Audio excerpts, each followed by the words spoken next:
Alors, bonjour, rebonjour, bon après-midi à tous et à toutes. J'espère que vous allez bien. Bienvenue à MTL Connect, la semaine numérique de Montréal. 5e édition, évidemment, on parle de l'intelligence collective. On a traité de 4 grands sujets. On parle cet après-midi de territoires connectés et intelligents. On vient d'avoir un beau déjeuner causerie. On continue encore sous la même thématique, encore une fois, des territoires connectés et intelligents. On va ouvrir le sujet. On va vous présenter un secteur d'excellence Écotech Québec et je vais inviter les panélistes dans quelques instants. Mon nom est Armaf Camille de la société Titanfall. Plaisir d'être ici avec vous aujourd'hui et depuis le début d'MTL Connect mardi. Alors, je vais tout de suite les présenter, les inviter à me rejoindre sur scène pour commencer ce segment. Est-ce que vous êtes là, Montréal, dans la salle? Ça va, vous êtes là? Non, non, comment on est là en présentiel, c'est pas comme un Zoom, on peut pas fermer la caméra, là, je vous vois. Tu sais, on a des écrans, je sais qu'on travaille, on multitask. Est-ce qu'on est là à Montréal? Tu vois, on mousse un peu la participation quand même, on est en présentiel. OK, alors sans plus tarder, je vais les inviter, ils vont me rejoindre sur scène pour partir la conversation. Alors premièrement, j'aimerais inviter Benoît Balmana, directeur général d'IVEO. Merci. Martin Carpentier de Jakarto Cartographie 3D. Ensuite, Pierre-Luc Blanchard, directeur de l'urbanisme chez la ville de Sainte-Julie. Et Olivier Brault, président de Gamotech. Vous pouvez prendre place comme vous voulez. Et la modératrice de ce segment, la directrice d'innovation Écotech Québec, Audrey Saumé. On les accueille.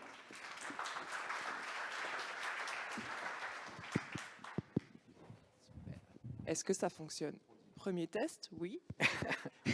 On se disait justement que ça faisait depuis 2019 qu'on n'avait pas fait de panel en personne. Donc il y a peut-être des réflexes qu'on a oubliés, mais en tout cas, réflexe micro, ça fonctionne. Bonjour tout le monde, je suis Audrey Saumé, directrice innovation chez Écotech Québec. Ça me fait très plaisir d'être parmi là aujourd'hui avec vous pour parler de territoires intelligents et d'innovation dans les municipalités. Je vais laisser la parole à nos panélistes dans quelques instants, mais je voulais juste mettre la table en disant qu'aujourd'hui, on va vraiment parler d'innovation, de technologies propres, ce qu'elles peuvent apporter non seulement aux municipalités, mais également aux entreprises en fait, qui les développent. On va l'évoquer plus longuement, mais on va vraiment découvrir les avantages qu'il y a pour un innovateur en technologie propre de développer son innovation avec une municipalité et pour la ville d'aller plus loin en fait, et d'avoir une solution qui est vraiment sur mesure pour ses besoins. Alors juste au niveau logistique, on va parler en duo pour avoir le temps en fait, de parcourir les vraiment très belles innovations qui nous sont présentées aujourd'hui. Et ensuite, on va bien sûr ouvrir le plancher pour des questions de la salle qui, je n'en doute pas, seront passionnantes. Alors, pour commencer, on va parler d'un duo qui est consacré à une municipalité, donc la ville de Sainte-Julie et Jakarto Cartographie, qui a développé un inventaire informatisé des arbres. Mais avant, on va parler d'un duo très particulier parce qu'on a Gamotech, qui est développeur pour une unité d'alimentation mobile sur batterie, et IVEO, un courtier d'innovation. Donc Benoît, est-ce que vous pouvez nous en dire plus sur c'est quoi un courtier d'innovation, c'est quoi la mission d'IVEO? Oui, merci Audrey. Bonjour à tous. Benoît, donc directeur général chez IVEO, qui est un organisme qui est financé par le gouvernement du Québec et plusieurs villes qui sont partenaires avec nous. Et notre mission, c'est en effet d'amener l'innovation dans le milieu municipal. Au Québec, on est persuadé que les villes sont au cœur du changement. Les villes connaissent énormément d'enjeux actuellement, que ce soit des enjeux bien sûr environnementaux, mais aussi économiques. Plusieurs technologies sont disponibles pour adresser ces enjeux. Malheureusement, les villes, principalement au Québec, on a beaucoup de petites municipalités et donc ces villes sont moins équipées d'expertise interne, de ressources pour faire face à l'innovation. Et donc notre rôle, nous, chez IVEO, c'est d'accompagner ces plus petites municipalités pour leur faire découvrir des solutions technologiques d'innovation qui permettraient d'adresser leurs problématiques et les amener à adopter ces innovations sur leur territoire. Et pour faire cela, en effet, on a travaillé sur plusieurs projets. On a plus d'une soixantaine de villes au Québec avec qui on travaille. Et la première étape pour rentrer l'innovation dans le milieu municipal, c'est déjà de démontrer les bénéfices des technologies, les bénéfices des innovations, travailler sur l'acceptabilité, le changement de comportement. Et tout ça, ça se fait principalement à travers des projets d'expérimentation. Et en effet, avec Olivier de Gamotech, puis aussi avec Martin, on a plusieurs projets d'expérimentation qu'on fait dans le milieu municipal, donc où les villes se prêtent leur territoire, prêtent leurs ressources pour tester, expérimenter et démontrer donc que les solutions sont pertinentes pour adresser des enjeux municipaux. Super. Merci beaucoup, Benoît. Justement, Olivier, au niveau du projet d'expérimentation, sur quoi travaillait un peu Gamotech avant qu'elle se fasse approcher ou qu'elle approche la ville de Lévis? Bien, évidemment, nous, notre mission chez Gamotech, c'est d'électrifier les travaux, c'est de réduire la dépendance au carburant pour faire des travaux. Donc, évidemment, notre but ultime, c'est de remplacer les sources d'énergie polluantes comme les génératrices ou même les moteurs des camions là, pour activer les travaux. On a développé cette technologie-là, évidemment, à l'instant, parce que ça a pris quand même plus d'1 an là, pour développer cette technologie-là. On avait toujours d'un œil avisé les villes parce qu'on savait qu'ils avaient, chaque ville, là, des camions qui font l'entretien de leurs infrastructures, en particulier les aqueducs, l'horticulture, la signalisation, les trottoirs. Donc, ils sont équipés de toutes sortes d'équipements qui fonctionnent jusqu'à maintenant, pas mal tous au diesel là, pour faire ce genre de travaux-là. Évidemment, il y a un plus gros volume dans le privé qui font toutes sortes de travaux de construction, de sous-contracting, mais on s'est rendu compte très vite quand on est sorti du laboratoire que les privés, ils veulent avoir un ROI très clair, écrit sur papier, avec 10 ans de testing avant de faire le premier pas. Tandis que les municipalités, oui, ils veulent aussi avoir un rendement, mais aussi ils ont des demandes sociales pour finalement régler les problèmes des changements climatiques, régler les problèmes sociaux, améliorer l'environnement de travail et la santé et sécurité de leurs employés, qui fait que ça balance un petit peu les demandes économiques. On a été aussi chanceux dans un sens, on n'avait pas prévu ça. On pensait qu'il fallait absolument incorporer notre technologie initialement dans un camion parce que tout le monde fait des camions.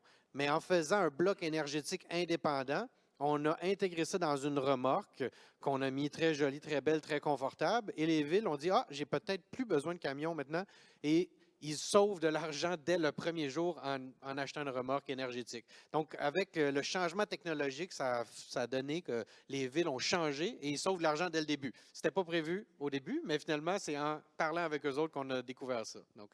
Et donc, parler en fait, avec la ville de Lévis, ça a permis de développer l'innovation plus en avant. Qu'est-ce que ça a permis aussi, la collaboration? Sur quels aspects ça a été important en fait, de collaborer Mais premièrement, il ne faut pas juste parler de Lévis, parce que moi, quand je suis sorti de mon laboratoire, une semaine après, j'ai rencontré Lévis, puis ça nous a porté à une autre étape. Ça a été comme nos sponsors, mais on a mis en place, mais on va en parler, d'un défi innovation qui a été financé par le provincial, qui nous a permis là, de travailler avec les villes. Et grâce à IVEO, nous autres, on ne voulait pas juste tester dans une ville, on voulait tester dans plusieurs villes. Et ils nous ont aidés là, à aller chercher des villes innovantes au Québec, dont Saint-Julie et aussi l'Assomption. Donc, ça nous a permis d'élargir le scope. Pourquoi? Parce qu'on s'est rendu compte qu'il n'y a pas une ville au Québec qui travaille de la même façon. Alors, on s'est rendu compte que tout le monde va être innovant, mais tout le monde est innovant dans son coin. Surtout ceux qui ont acheté des équipements il y a plus de 10 ans, bien, ils ont pris des décisions il y a 10 ans tout seuls, puis ils ont vécu avec pendant 10 ans. Donc, et quand vient le moment de changer leur équipement, bien, ils développent à l'interne. Ça coûte cher. Donc, nous, on est là avec IVEO. On trouve ça merveilleux de dire, OK, on va maximiser la collaboration dans l'innovation pour pouvoir avoir le design le moins cher, le plus pratique, le plus sécuritaire et propre. Donc, c'est un petit peu comme ça que c'est arrivé. Ce qui est intéressant dans ce que dit Olivier, c'est vraiment de comprendre que l'expérimentation, c'est vraiment gagnant-gagnant pour tout le monde. À la fois pour la ville, de se rassurer, principalement quand en plus il y a du financement, donc à moindre coût, se rassurer que les nouvelles technologies sont pertinentes, assurer que ça fonctionne, que ça apporte de la valeur, qu'il y aura une acceptabilité sociale, mais aussi pour l'entreprise. Comme l'a dit Olivier, il est parti avec une idée, avec un bloc batterie dans une remorque. Aujourd'hui, son produit est complètement différent parce que, en travaillant avec le marché, en comprenant bien les besoins, on est capable de développer des produits qui vont avoir une meilleure adéquation avec les attentes du marché.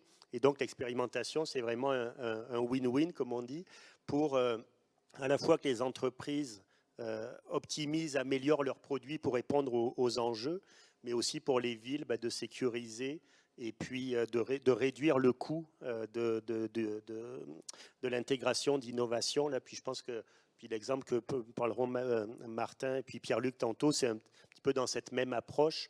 Comment on fait finalement avec ces duos, ces associations, de faire des approches gagnant-gagnant pour tout le monde. Super, oui. Effectivement, une approche, c'est ça, multipartite, gagnant-gagnante. On va parler de Martin et Pierre-Luc dans un instant, mais avant, je voulais juste savoir où en sont les résultats, en fait, où est-ce qu'en est la technologie à l'heure actuelle de Gamotech? Nous, on a, grâce évidemment au financement qu'on a eu, on a réussi à tester notre technologie sur chantier réel pendant 6 mois dans ces 3 municipalités-là. En parallèle, on a quand même fait le tour du Québec pour aller voir qu'est-ce que jusqu'à 45 municipalités, qu'est-ce qu'ils faisaient. Et on a documenté finalement à l'intérieur de ça le besoin de chaque ville. Et on a finalement pris le meilleur un petit peu de chaque ville pour arriver à notre version commercialisable 1.0, qu'on va imminemment signer notre premier client qui va pouvoir bénéficier de ça, parce qu'en fait, c'est des trucs très simples des fois, mais vu que personne ne s'était parlé, on a pu finalement rassembler les innovations de tout le monde. Ça, c'est le premier point. Deuxième point, on s'est rendu compte que la multifonctionnalité et la multiplication des utilisations possibles des actifs était très importante pour les municipalités. Donc, par exemple, on a travaillé avec Lévis. Pour eux, c'était faire, oui, de la gestion d'aqueduc, mais aussi de la gestion de la réfection de trottoirs. Puis aussi, eux autres, ils ont vu que c'était le côté non environnemental, pas juste environnemental qui était important, c'était le bruit. Donc, ils ne voulaient plus de bruit dans leurs travaux. Donc, ça a été un. Mais on est arrivé à McMasterville, qui est une autre ville dans le giron IVO, et ils veulent faire de l'événementiel parce que leur utilisation des aqueducs, c'est peut-être 50 jours par année. Donc, ils font de l'événementiel avec un bloc énergétique. Tandis que l'Assomption dit, moi, je vais aller faire de la signalisation, planter des poteaux, arracher des poteaux. Donc, c'est vraiment dans cette conversation avec les utilisateurs qu'on a pu changer le paradigme, parce qu'en ce moment, le marché, c'est quoi? C'est des gros joueurs américains qui arrivent ici à travers des intégrateurs, puis c'est comme ça, puis c'est tout. Il n'y a pas vraiment de conversation sur l'innovation qui se passe en ce moment dans les équipementiers. J'aime beaucoup ça, prendre le meilleur de chaque ville pour initier une conversation. Justement, on va parler du meilleur de la ville de Sainte-Julie et de Jacques-Cartier. Donc, pour commencer, pour introduire, Martin, est-ce que vous pouvez nous dire un peu plus, c'était quoi la technologie de Jacques-Cartier avant qu'elle rencontre Sainte-Julie?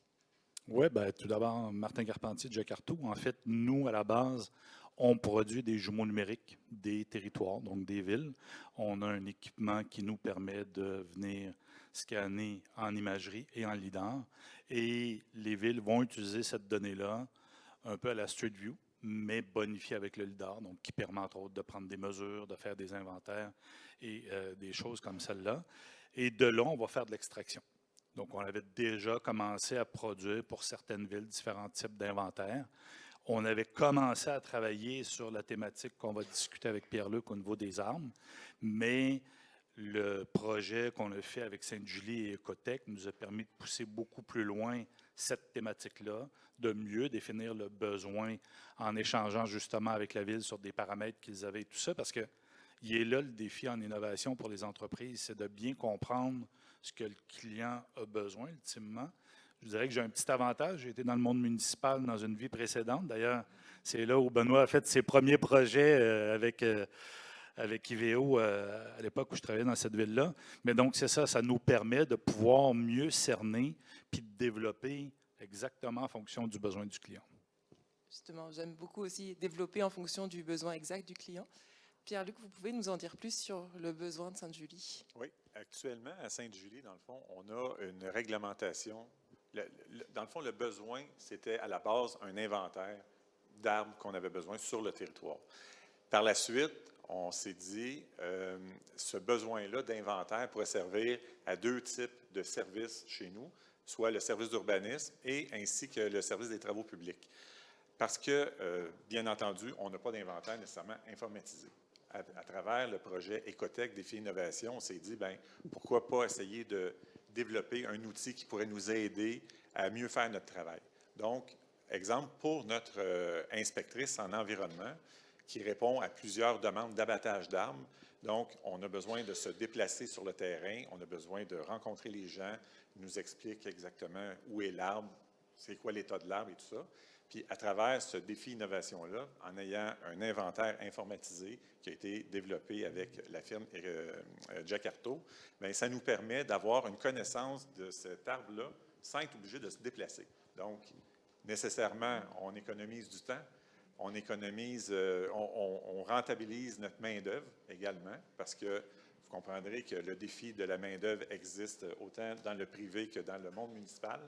Et puis, c'est un outil qui nous sert quotidiennement pour justement limiter les déplacements. Ça ne veut pas dire qu'on limite tous les déplacements, mais c'est un outil qui est vraiment efficace pour nous autres actuellement. Au niveau des travaux publics, bien, c'est la même chose. On a des employés qui ont une connaissance infinie de notre territoire, qui travaillent au niveau du service des parcs, par exemple. Mais ces gens-là, avec le temps, il y a beaucoup de retraités, là, de récents retraités, qui font que la mémoire humaine, la mémoire de la ville est en train de disparaître. Donc, avec cet outil-là, ça nous permet quand même de capter l'information puis de la conserver. Exactement. Donc, un outil numérique qui permet une économie des coûts. Une économie des coûts, puis de travailler plus rapidement, plus efficacement, effectivement. Et pour Jacarto, c'était Bien, en fait, nous, au départ, on faisait déjà de l'inventaire de base. Donc, on faisait une identification de l'arbre, sa position XY, tout ça. Le travail avec Sainte-Julie nous a permis de mieux définir, entre autres, qu'est-ce qu'il voulait avoir comme détail dans un inventaire comme celui-là. Parce que ce que Pierre-Luc n'a pas mentionné, c'est que l'utilisation de la technologie, les algorithmes qu'on a développés maintenant pour pouvoir produire ce type d'inventaire-là, faire le travail qu'on a fait, si la Ville l'avait fait de façon traditionnelle, ça aurait pris probablement 2 ans, puis quand il aurait eu terminé, ça aurait déjà pu être à jour. La différence, c'est que nous, on va faire une captation, oui, c'est une photo du moment, donc c'est une captation qui va être faite sur une période donnée, mais ça nous permet de produire un inventaire en quelques jours seulement. Dans le cas du projet, ça a été beaucoup plus long parce qu'il y a eu du développement qui s'est fait, de la R&D, mais ça nous a permis, entre autres, question juste au niveau de la définition du DHP, donc la dimension du tronc de l'arbre. Quand on avait développé l'algorithme au départ, on l'avait développé sur des paramètres qui sont celles du milieu. Et la Ville nous a expliqué à un moment donné, oui, mais nous, maintenant, quand on a nos programmes de plantation d'arbres, la Ville acquiert des arbres de plus petit format à cause des coûts et tout ça. Donc, on a modifié pour faire en sorte d'être capable de relever aussi ces nouveaux arbres-là, qui représentaient quand même plusieurs centaines d'arbres sur le territoire. Donc, ça, c'est le genre d'exemple de partage d'informations qui nous permet de mieux peaufiner l'algorithme qui est développé dans ce cas-là pour pouvoir répondre aux besoins de la Ville. L'autre chose, c'est qu'en cours de route, et ce n'était pas dans le scope initial du projet, mais on s'est rendu compte qu'on était capable de faire une cartographie 2D de l'occupation du sol. Donc, une personne, justement, l'urbaniste qui fait une planification ou un aménagement du territoire, veut savoir c'est quoi la capacité de la Ville de pouvoir aller planter des arbres puis à quel endroit. On a entendu beaucoup parler à COP15 l'automne passé. Là, la Ville de Montréal a de grands intérêts à planter des dizaines de milliers d'arbres. Le défi, c'est on les met où? Donc, ces orthos-là, 2D, nous permettent de voir exactement sur l'ensemble du territoire où j'ai de la capacité. Et de là, on a développé d'autres outils qui permettent, en fonction de la dimension de l'arbre, de voir encore plus précisément. Fait que c'est du travail qui peut se faire même 365 jours par année. On n'est pas prêt à faire ça pendant une saison estivale où on a accès, où on voit le terrain, où on sait exactement ce qu'il y a au niveau du sol. Si je peux donner un autre exemple concret, vous avez, pour l'ensemble des municipalités, en tout cas dans le sud du Québec, on a tous connu la problématique avec la grille du frein. Lorsqu'on a géré cette situation-là, bien, on a demandé à nos employés d'identifier partout dans les endroits publics où il y avait des freins, justement, parce qu'il fallait on avait mis en place un plan d'action là, pour vraiment remplacer l'ensemble des freins. On a tenté de les traiter, mais le résultat était assez faible. Par contre, si on avait eu l'outil qui permet d'identifier l'essence aussi des arbres, donc on aurait été capable d'identifier les freins assez rapidement, directement sur un plan. Alors, ça nous aurait aidé. Ça nous aurait aidé grandement. Et puis, là, bon, la grille est passée. On ne souhaite pas d'avoir d'autres types de problèmes à ce niveau-là, mais il reste que c'est un outil qui nous aurait permis d'avoir une meilleure gestion puis de planification au niveau du territoire. Puis de mieux prévoir une diversification. Tu sais, par exemple, si sur un boulevard X, on sait que c'est que des chênes ou des érables ou des trambes, bien, la ville, dans sa planification, maintenant, est plus en mesure de dire, OK, si je fais de l'abattage sur tel boulevard, je vais le diversifier parce qu'on a vu dans certaines villes au Québec où il y a des boulevards complets où les arbres ont été abattus parce que c'était que des frênes. Fait que ça permet d'avoir une meilleure perspective sur comment on veut développer notre écosystème de foresterie urbaine aussi, là. Une meilleure résilience en plus pour les villes et pour la technologie. Absolument. On a parlé pas mal de ce que ça permet de développer.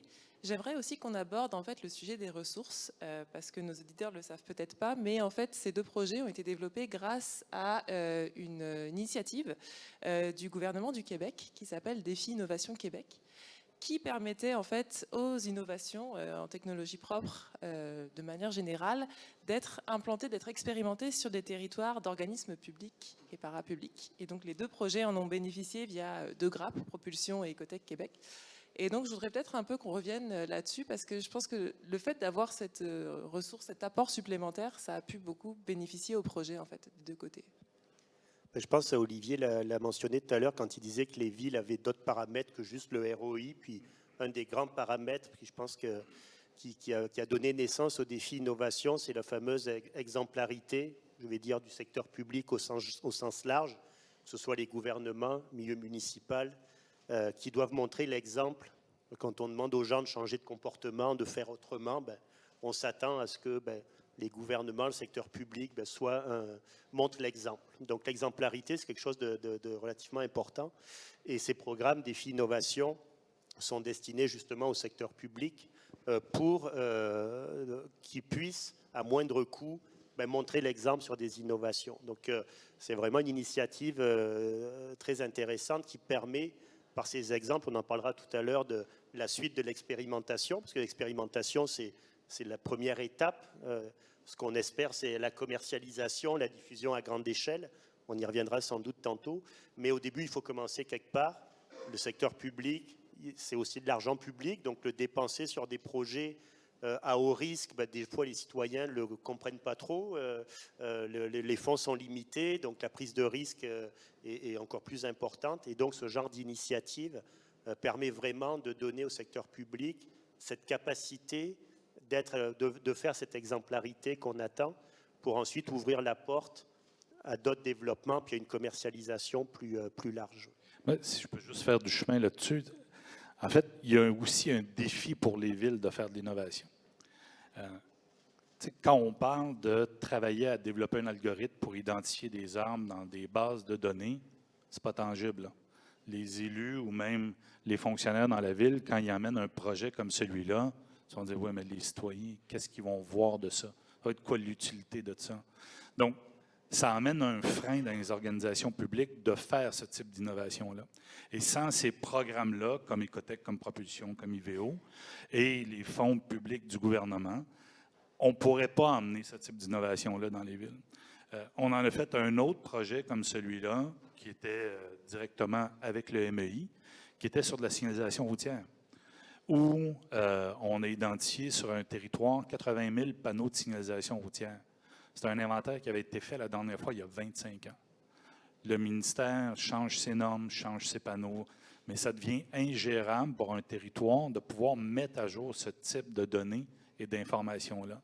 Mais pour pouvoir en arriver à faire une détection automatisée, ça prend du développement, ça prend de la R&D, ça prend de la recherche, puis il n'y a pas une ville qui va demain matin mettre $250 000 sur la table puis dire « Go, vas-y, développe ton algorithme pour moi, puis on va attendre les résultats avec le risque qui est associé. » Parce que c'est l'autre chose. Ces projets-là demandent un certain niveau de risque pour qu'ils soient acceptés aussi.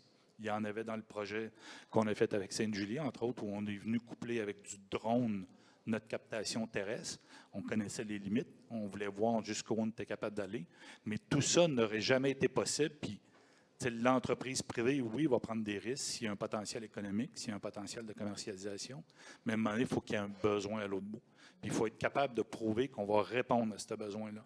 Puis, quand il n'y a pas de programme comme ceux-là, pour nous, ça devient, je dirais, on va plus cerner le développement qu'on va faire sur les produits en fonction des valeurs sûres. On va moins prendre de risques. Fait que ces programmes-là sont plus que nécessaires. Puis honnêtement, je vais plaider ma cause, ça aurait besoin d'être un peu allégé au niveau des exigences et de la réglementation parce qu'on est dans de l'innovation. Il y a du risque. Il y a des volets pour lesquels on ne sait pas au final quel va être le résultat. Si je peux faire juste un peu de chemin là-dessus, pour une municipalité, ce n'est pas facile, comme Martin disait, de développer de la technologie. Okay? On est habitué à travailler avec des outils déjà existants, mais lorsqu'on a appliqué dans le défi via Ecotech, dans le fond, c'est comme si on avait lancé une idée dans le nuage. Parce qu'on ne connaît pas nécessairement toutes les entreprises qui peuvent développer ces types de logiciels-là ou algorithmes-là. Et donc, en plus, financièrement, les municipalités, on est limité parce que, je vous dirais, les frais fixes d'une ville, c'est très, très élevé. Ça laisse place à peu de créativité financière pour développer de nouveaux projets. Alors, donc, voilà. Limiter la prise de risque et augmenter la productivité et la créativité. Exactement. Olivier, quelque chose à rajouter par rapport à ce projet aussi? Bien, nous, comment on l'a organisé le projet, comme j'ai dit, c'est qu'on a réussi à combiner un genre d'essai groupé pour pouvoir maximiser l'impact des tests. Donc, moi, je trouve que si j'ai une recommandation à faire aux villes, c'est de trouver le plus de mécanismes possibles pour partager l'information, partager l'innovation. C'est pas pour rien que quand j'ai commencé l'entrepreneuriat, moi j'ai vécu à l'étranger 20 ans, je suis débarqué, j'ai parlé à la première personne qui m'a recommandé, il dit « il faut que tu parles à Benoît Balmana ». On a besoin d'organismes qui disséminent l'innovation, puis pas que ça soit dans ma cour, pas dans ta cour. Puis je crois qu'il y a une volonté pour ça, mais les mécanismes font que c'est difficile. Moi, on a réussi à utiliser cette défi innovation pour aller chercher 3 villes, mais comment est-ce qu'on fait pour aller en chercher plus? C'est pas évident. En ce moment, ça prend vraiment la force psychique des entrepreneurs là, pour coller un petit peu les villes ensemble.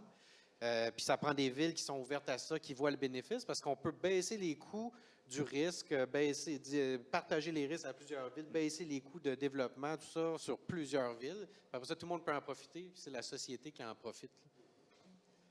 Ben, c'est juste pour prendre le relais là-dessus. Puis c'est intéressant, quand on vous écoute, là, les trois, là, c'est quand même ressorti. C'est que le mot innovation, dans le milieu municipal, ça ne rime pas trop ensemble. Et en plus, le concept de ville intelligente qui était né au début, c'était une catastrophe parce que tout le monde associait la ville intelligente à une ville gadget où il y avait plein de capteurs, on ne savait pas trop à quoi ça servait. Mais bon. Donc, le milieu municipal a une espèce d'ardoise qui lui colle à la peau qui n'est pas forcément favorable à l'innovation. Mais ça change. Oui, ça change, oui, exact, c'est ça que j'allais dire. Mais aujourd'hui, les villes sont obligées de faire autrement, ça c'est sûr. Mais ce qui est intéressant à travers ces projets d'expérimentation, c'est qu'au début, oui, on parle beaucoup de la technologie, mais à la fin, puis Pierre-Luc l'a mentionné, la technologie, elle amène des bénéfices, elle amène des choses concrètes à la ville. Gagne du temps, meilleure efficacité des ressources, réduction de l'empreinte environnementale, c'est concret. Donc on n'est plus dans l'innovation gadget, on est dans ce truc-là, ça va répondre à des enjeux que j'ai, que ce soit économiques, opérationnels ou autres. Et c'est ça qu'il faut arriver à tirer des projets d'expérimentation, de transformer la technologie en quelque chose de concret que justement, quand les entreprises vont aller cogner à d'autres portes de municipalités, ils vont avoir une approche beaucoup plus concrète de qu'est-ce que l'innovation va pouvoir amener d'un point de vue économique, environnemental, social et autres. Et donc de montrer que innover, ce n'est pas juste pour faire croire qu'on est plus malin que les autres, mais c'est avant tout pour répondre à des enjeux que les villes connaissent aujourd'hui. Il y a beaucoup de technologies qui sont disponibles. Il faut les faire connaître, mais il faut les faire connaître d'un point de vue l'avantage que ça va procurer. Puis tous ces projets d'expérimentation, ils permettent de recueillir justement ces informations, de quantifier des bénéfices. Olivier pourra parler là des bénéfices environnementaux, économiques qu'il a pu calculer à travers les projets d'expérimentation. C'est des arguments massus pour une ville, pour leur dire, oui, ce truc-là, voilà ce que ça va concrètement t'apporter. ça fait des beaux cas succès, en tout cas. Peut-être, moi je dirais, on n'a pas le choix de faire les choses différemment. J'ai peut-être un biais urbanistique, mais je vous dirais qu'il y a 20 ans, on développait sans se poser trop de questions. 20 ans, 30 ans, sans se poser de questions, mais maintenant, il faut redévelopper sur soi-même. C'est un peu la même chose avec l'innovation, il faut travailler différemment. Fait qu'on n'a pas le choix, parce que dans le fond, tout va plus vite pour tout le monde, dans tous les domaines. Et puis, ben, on n'a pas le choix d'être plus créatif pour être aussi performant pour l'avenir. J'aime beaucoup quand on parle d'avenir parce que ça ouvre la porte à ma question suivante. Simplement, dans un instant, je vais vous inviter à poser vos questions. Alors, je vous invite à les préparer bien précieusement pour qu'on n'ait pas d'interruption. Mais justement, si on parle d'avenir, c'est quoi les projets futurs justement de Gamotech, puis ensuite de Jakarta et de la ville? Pour nous, c'est sûr que le municipal, c'est une belle porte d'entrée parce qu'ils accueillent quand même l'innovation. Il faut trouver comment rentrer, mais vu qu'ils ont d'autres critères que seulement économiques, ça nous a permis de rentrer. Puis on s'est rendu compte finalement en rentrant dans le municipal qu'ils sont mal desservis parce que oui, les grands joueurs équipementiers, ben, ils voient une municipalité, achètent un équipement. Ben, c'est moins intéressant à développer pour eux. Donc, pour nous, ça fait un match vraiment intéressant. Nous, notre but ultime, c'est d'après ça d'électrifier le plus de travaux possible pour arriver jusqu'à électrifier chaque chantier de construction au Québec ou même en Amérique. Donc, finalement, c'est vers là qu'on s'en va. Évidemment, c'est des cycles d'utilisation et de recherche plus intensifs. On a besoin de plus de capital. Pour avoir du capital, il faut faire des ventes, il faut rouler la machine. Donc, nous, le municipal va nous permettre de faire rouler la machine pour pouvoir aller éventuellement mettre une machine sur chaque chantier pour construire n'importe quelle tour ou HLM ou condo, exactement. Donc, c'est ça. C'est ce qu'on souhaite en tout cas, oui. Pour Jakarta? Ben, en fait, c'est sûr que nous, l'avantage de travailler avec des organisations, des courtiers en innovation comme IVEO, puis honnêtement, mon plus grand souhait, c'est que IVEO continue de croître parce qu'ils sont capables d'emmener dans les villes qui font partie de cet écosystème-là des solutions qui ont pu être développées pour leurs pairs. Et donc, on ne recommence pas la roue à zéro. Nous, c'est clair que dans notre cas, notre souhait idéal, c'est que l'ensemble des municipalités au Québec utilisent un jumeau numérique. Pierre-Luc en a parlé tantôt. On a des villes clientes actuellement qui ont jusqu'à 300 utilisateurs sur la plateforme. Donc, ça n'est plus nécessairement juste d'utiliser une donnée technique. Ça va être autant des forestiers en chef de ville que des gens à l'urbanisme, à l'environnement, des gens à l'inspection, au TP, à l'ingénierie, les avocats même des villes qui vont utiliser ça. Et je vous dirais, dans mon rôle, je m'occupe aussi de la France. Donc, je développe du côté français. Et ce qu'on se rend compte, c'est que ce qu'on a développé ici n'est pas encore disponible, du moins pas dans la mesure où ce qu'on a fait ici l'est.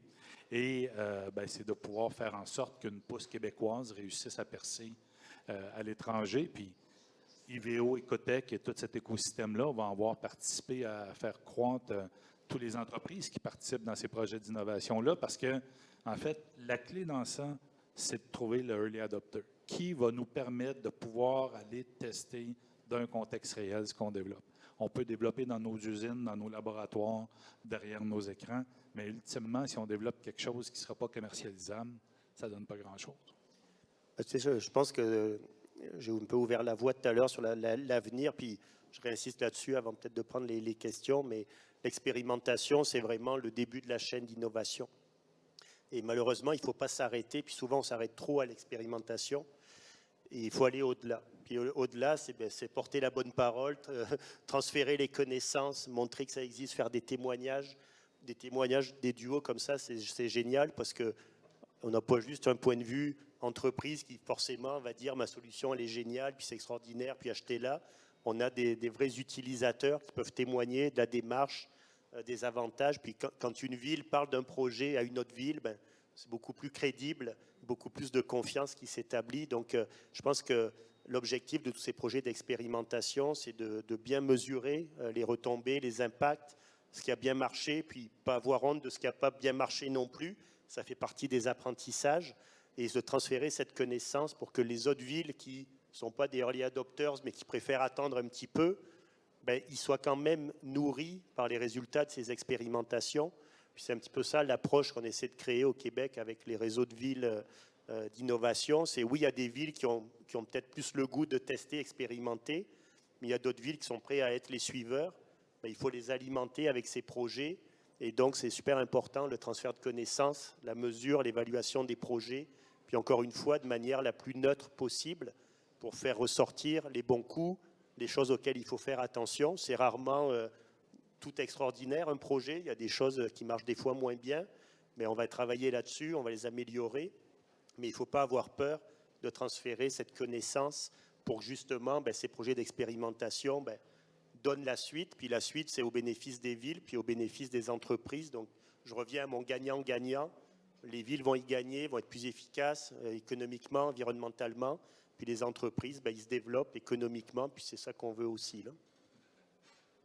Pierre-Luc, est-ce qu'un mot sur le futur avant qu'on ouvre justement? Moi, je pense que le futur, dans les villes, ça passe par la collecte de données pour savoir où bien investir. Parce que c'est ça le défi.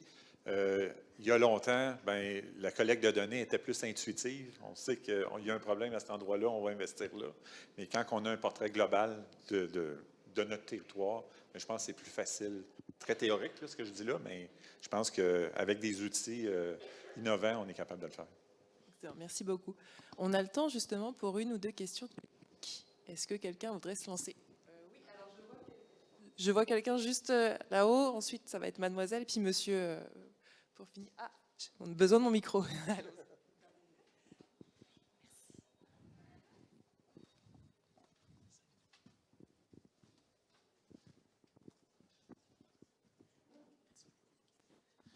Bonjour. J'aimerais juste savoir, est-ce que vous pensez à des idées comme des bacs à sable réglementaires pour expérimenter certaines technologies?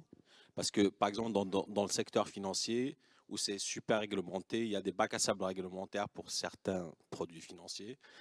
Et les villes, il y a quand même un enflement de la réglementation dans toutes les villes nord-américaines, européennes. Donc, est-ce que vous pensez que certains projets, vous pourrez les faire dans des bacs à sable, c'est-à-dire enlever toute la réglementation, puis laisser les entreprises? Genre de zone franche. On n'est pas rendu là, mais c'est vrai que la réglementation, puis dans l'expérimentation, c'est fondamental d'aller challenger la réglementation qui, la plupart du temps, n'est pas adaptée à l'innovation parce qu'elle a été rédigée bien avant que les nouvelles technologies soient disponibles. Puis on peut parler ici au Québec d'un exemple tout bête des trottinettes électriques là, qui a été complètement interdite. Donc la réglementation n'est pas prévue ce genre de dispositif de micromobilité. On a travaillé sur des projets de navettes autonomes non plus qui ne sont pas autorisés. Puis je ne dirais pas qu'il y a des bacs à sable clairement définis dans la ville.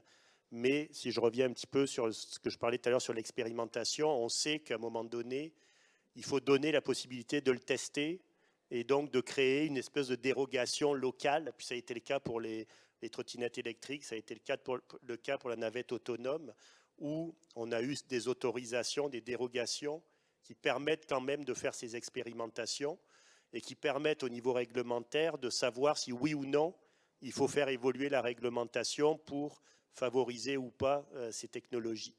Donc, c'est la réglementation, on le sait, c'est un frein à l'innovation, c'est souvent quelque chose de compliqué.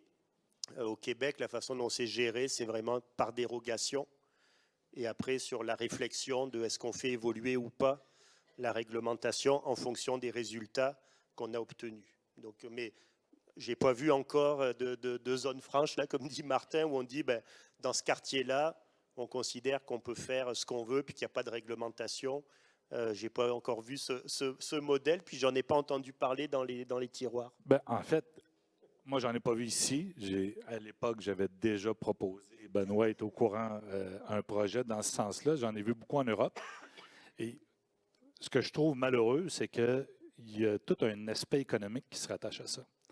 Je ne sais pas si Frédéric là, est dans la salle, mais on avait fait une mission à Copenhague en 2016 avec le Journal des Affaires. Puis on est allé voir une ville en banlieue de Copenhague où tu avais 500 entreprises dans le domaine de l'éclairage public qui étaient dans une toute petite ville de 50 000 de population.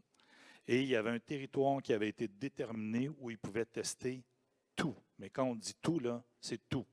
Donc, c'était des caméras de détection d'accidents, c'était lampadaires qui permettaient de recharger des équipements rapidement. Donc, tu avais de tout. Et ça a fait en sorte que 500 entreprises se sont établies dans cette petite ville-là, dans cette thématique-là. Il y en a qui sont pour, il y en a qui sont contre, mais je pense qu'on aurait tout intérêt au Québec. On a un climat qui nous est particulier. Il y a des technologies qui pourraient être testées dans certains territoires. On a des parcs industriels, on a différents endroits où on pourrait faire ce genre de zone franche-là pour en arriver justement, et ça emmènerait une économie supplémentaire dans celle ou ceux qui oseront arriver avec ce genre de concept dans leur ville. Il faut trouver le moyen de faire des projets avec une acceptabilité sociale, parce que souvent, tu parles de trottinettes puis de véhicules autonomes, puis de faire beaucoup de communication pour faire rentrer ces idées-là, parce qu'il y a beaucoup de gens qui sont réticents au changement. Puis ça, dans les villes, c'est un défi qui est très, très important. Veux pas, c'est un milieu politique, c'est un milieu, fait qu'on est là-dedans. Bonjour. Moi, j'aimerais vous poser une question par rapport à la concurrence qu'on voit présentement entre les villes, notamment ce qui se passe au Québec. Donc, c'est-à-dire que quand, par exemple, on parle d'innovation, les villes se positionnent comme être la première à innover dans tel secteur. Aujourd'hui, vous avez parlé que vous avez réussi justement à faire de la mutualisation entre plusieurs villes. Ça arrive de temps en temps dans la même MRC, mais c'est vraiment un enjeu qu'on rencontre en tant qu'entreprise sur le territoire. Comment vous pouvez outrepasser ça? J'oserais dire que je ne suis pas forcément d'accord avec vous. Là. Au contraire, vous avez peut-être reconnu, je ne sais pas s'il y a des Français dans la salle, mais ils me prennent peut-être pour un Québécois, mais je suis français. Au contraire, je trouve qu'au Québec, il y a un gros esprit de collaboration entre les villes. Oui, il y a quelques années, il y a toujours des villes qui aiment ça, faire la une du journal en montrant qu'ils sont plus innovants que les autres. Mais je me rends compte que de plus en plus, les villes collaborent entre elles, les villes s'échangent d'informations à travers plusieurs organisations, que ce soit les travaux publics, les TI et autres. Il y a beaucoup d'associations municipales par secteur où ils partagent des projets, ils partagent des connaissances. Et je ne trouve pas au Québec qu'il y ait cet esprit de compétition entre les villes. En tout cas, de mon expérience, puisqu'on a plus de 60 villes partenaires dans notre réseau, et la force du réseau, c'est ce partage de connaissances. Et je vois que ce réseau, il grandit à tous les jours. Donc, je me dis que les villes ont envie de partager. On l'a dit tout à l'heure, on ne veut pas refaire des erreurs qui ont peut-être été faites.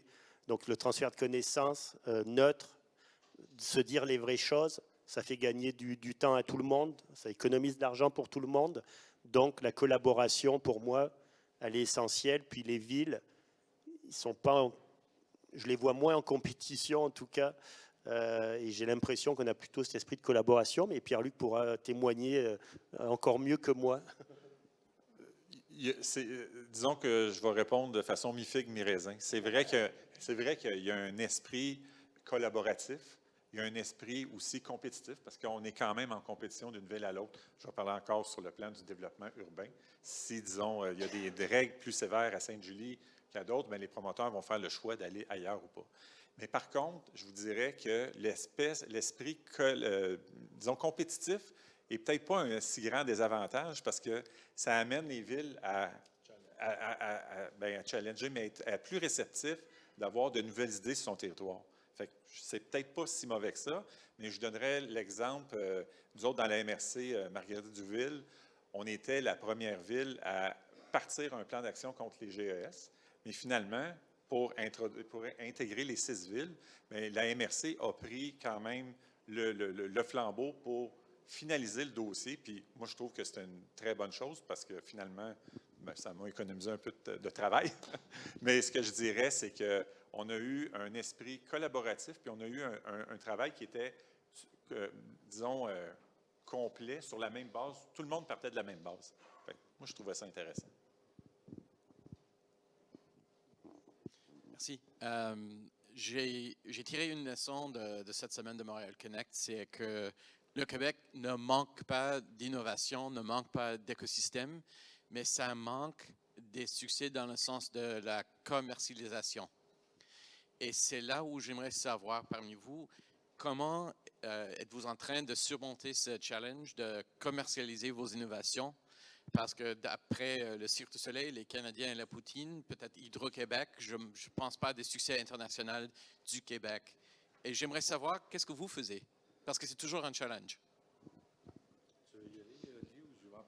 C'est le défi de tous les jours de tous les entrepreneurs. C'est comme une traversée du désert, puis il y a des carcasses qui sont parsemées partout. Je crois que le premier défi, on l'a surmonté, en tout cas notre compagnie, c'était l'œuf ou la poule au début, c'est-à-dire les entreprises privées, pour en acheter, ils veulent des chiffres. Pour avoir des chiffres, il faut que tu l'essayes. Pour l'essayer, il faut des chiffres. Tu sais, c'est un truc comme ça. Puis après ça, il y a après ça, les municipalités veulent innover, mais ils doivent aller en appel d'offres pour acheter, pour l'essayer.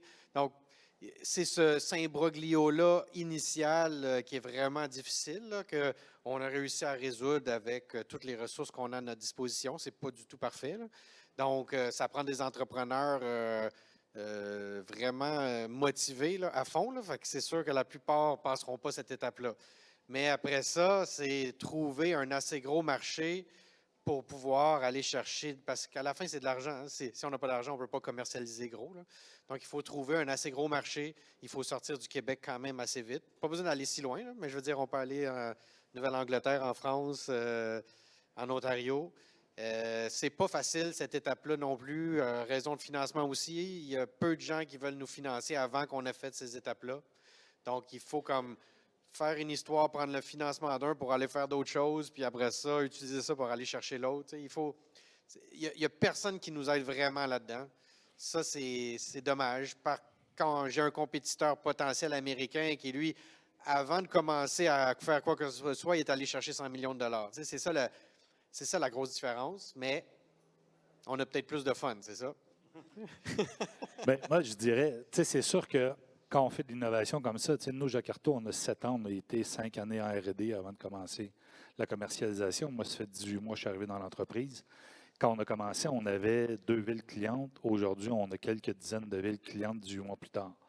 Donc, ça a nécessité beaucoup de travail. Donc, les congrès, les shows, faire des démos, beaucoup d'évangélisation au niveau de l'innovation parce que ce n'est pas nécessairement concret quand on parle de ça avec les gens. Puis moi, je vous dirais, mes plus grands ambassadeurs, c'est mes clients. Comme le disait Benoît, une ville qui parle à une ville, c'est beaucoup plus convaincant qu'un commercial qui parle à une ville pour essayer de vendre son produit. Moi, quand j'ai une ville qui a 300 utilisateurs de ma plateforme dans son organisation, parle à une ville comparable, puis lui dit, garde, moi, là, tous mes services maintenant utilisent ça, puis on ne retournerait pas en arrière. Je veux dire, il y a une bonne partie de mon travail qui vient d'être fait, puis ce n'est même pas moi qui le fais. Donc, oui, vous avez raison. Ça demande beaucoup de travail, puis moi, je veux dire, je suis en contact avec l'écosystème de Benoît aussi, puis plein d'autres entrepreneurs. C'est de trouver les early adopters qui vont nous permettre justement de pouvoir scaler up par la suite. Et c'est là, je vous dirais, qu'elle est la montagne pour nous. Puis quand on réussit à les trouver par l'intermédiaire des organisations comme celle de Benoît, qui ne vend pas nos produits, là. Je veux dire, lui, il est très neutre, il présente juste à ses villes membres les solutions technologiques qui existent.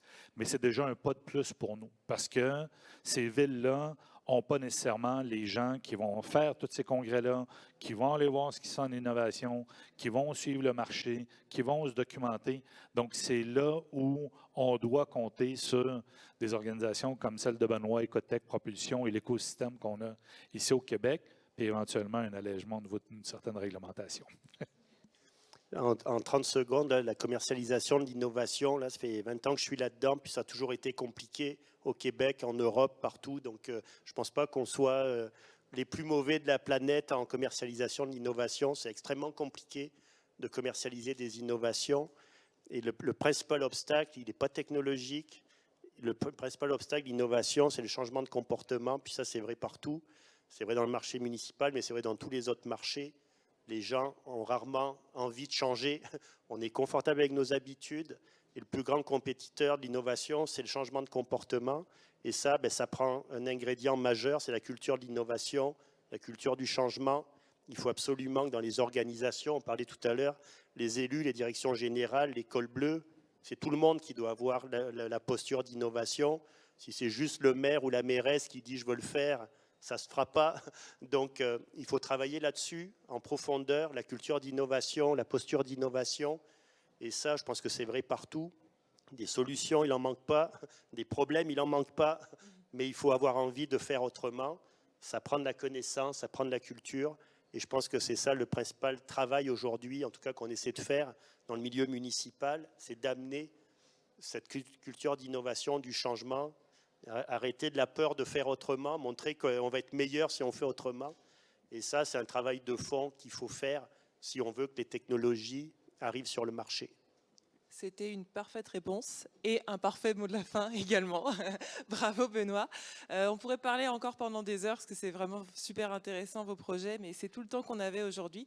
Donc merci à nos panélistes d'avoir été si prodigues en conseils et puis en retour d'expérience. Merci à vous pour vos questions et votre attention.